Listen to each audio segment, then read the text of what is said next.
مقبوضہ علاقوں میں یہ غیر قانونی یہودی بستیوں کی توسیع کا سلسلہ ہے جو پہلے ہی اقوام متحدہ میں تشویش کا باعث بنا ہوا ہے۔ اسرائیل کی طرف سے غرب اردن اور مشرقی بیت المقدس کے مقبوضہ علاقوں میں 3000 نئے گھر تعمیر کرنے کے منصوبے کا اعلان کیا گیا ہے۔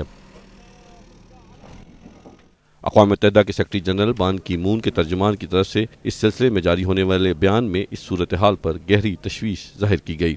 ادھر لندن اور پیرس میں تعینات اسرائیل کے سفیروں کو طلب کر کے اسرائیلی وزیراعظم بنیامن نیتن یاہو کے اس فیصلے پر تشویش کا اظہار کیا جس میں انہوں نے مشرقی بیت المقدس میں غیر قانونی یہودی بستیوں کی تعمیرات جاری رکھنے کا اعلان کیا ہے۔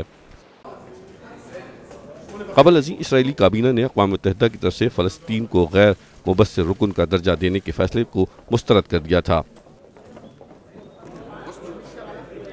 کابینہ کے فیصلے میں کہا گیا کہ وہ اس ماہ فلسطینی علاقوں سے وصول کیے جانے والے ٹیکسوں کی رقم کو فلسطینی اتھارٹی کو منتقل نہیں کریں گے۔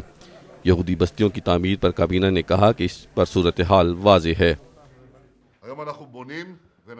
آج ہم بیت المقدس میں تعمیرات کر رہے ہیں اور ہم یہ مستقبل میں بھی جاری رکھیں گے ان تمام علاقوں میں جو اسرائیل کی ریاست کے دفاعی مقاصد کے نقشے پر ہیں۔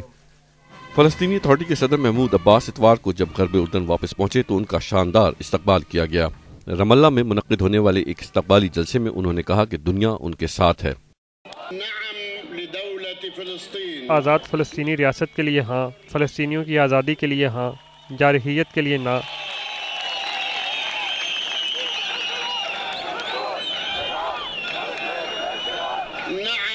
محمود عباس نے ان مشکلات کا ذکر بھی کیا جو ان کے خیال میں اس جدوجہد میں پیش آ سکتی ہیں۔ 2 سال سے تعطل کا شکار مذاکرات اور فریقین کی میز پر واپسی کے امکانات اب بہت معدوم ہو گئے ہیں اور صورتحال کشیدگی کی طرف بڑھتی نظر آ رہی ہے۔